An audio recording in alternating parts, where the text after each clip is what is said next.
to do to rein in President Dean Bresciani? Interesting dynamic with different leaders. I can tell you this in the Navy.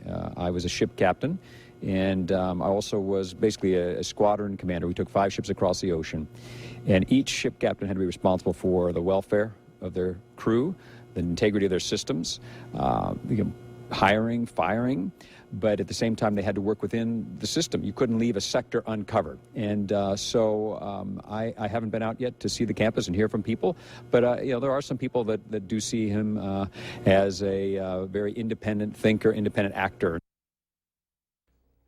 That is North Dakota University System Chancellor Dr. Mark Hagerott. That was last August at the North Dakota Chamber event when I asked him what he was going to do to rein in NDSU President Dean Bresciani. And I wanted to play that clip for you tonight because yesterday the chancellor came out with what I would say are some pretty strong words for President Bresciani, the independent actor, as Chancellor Hagerott just alluded to, talking about President Bresciani's business class ticket to India. Now, if you're not familiar with the story, it was reported last week President Bresciani spent roughly $8,200 on of taxpayer money, by the way, on a business class ticket for a business trip to India.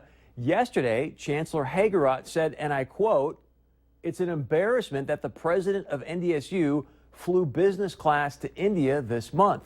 He also wanted to say, and to be using tax dollars to upgrade to these things will not be part of my policy. And I reached out to Chancellor Hagerott today to have him on the show tonight. Unfortunately, didn't work out for his schedule, so he's looking to join us hopefully next week. I did speak with Billy Jo Lauria. She's the communications director of the North Dakota University System, and I asked her what Dr. Hagerott meant specifically by calling President Bresciani's business class ticket an embarrassment.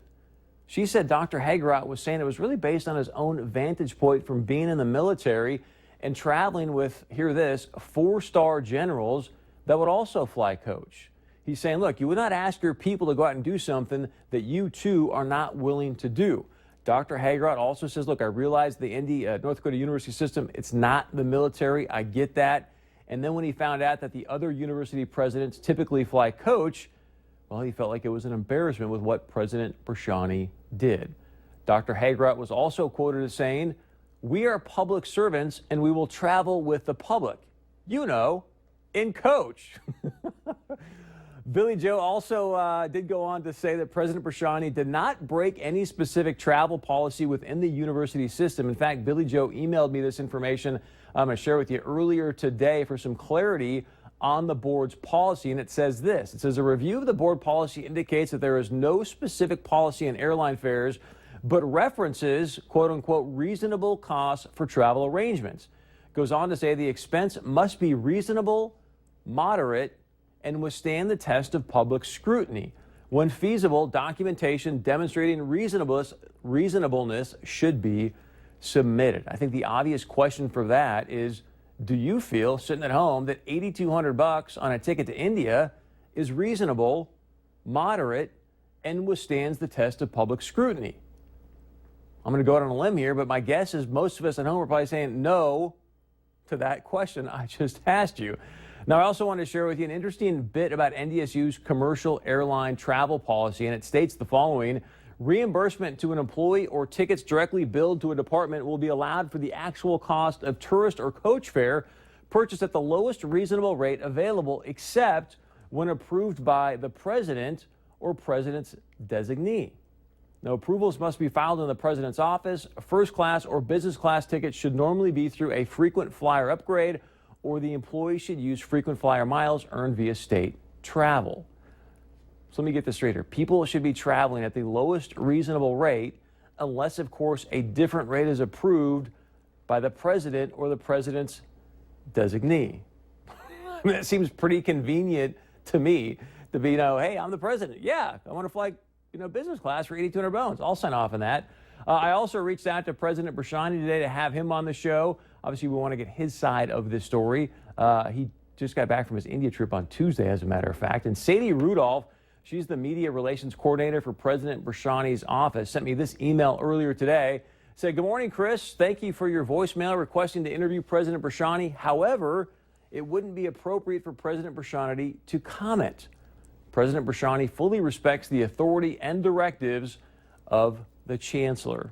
Now, speaking of the directives of the chancellor, Billy Joe told me that today Chancellor Hagerott is going to be creating new chancellor guidelines for travel for university presidents and employees.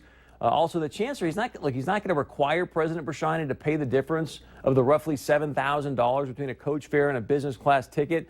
But the chancellor did go on to say he will leave that decision up to Mr. Bresciani. In my opinion, clearly implying that, hey, look, you know what, the right thing for President Bresciani to do would be to pay the $7,000 difference. And I think most of us know he probably can afford that with a $300,000 plus salary that you and I are paying. Plus, he's got no house payment. So I think it's pretty fair to say that he's probably got a little bit of disposable income to obviously make up for the $7,000. But most importantly, I want to know from you. You're the ones that are paying for these tickets, paying for him. What do you think President Bresciani should do? Are you okay with him spending an extra $7,000 of your cash on a business class ticket to India? Maybe he should pay the difference. Or at this point, you think, hey, you know what? I think President Bresciani should pay for the entire thing. Would love to know your thoughts. It's very easy to share your point of view. Again, just always go to our website. We can bring this up here. You can email us at 630POV@valleynews.com. Text us at that hotline, 369-3187. And we come back, we're going to get to some of your points of view right after this.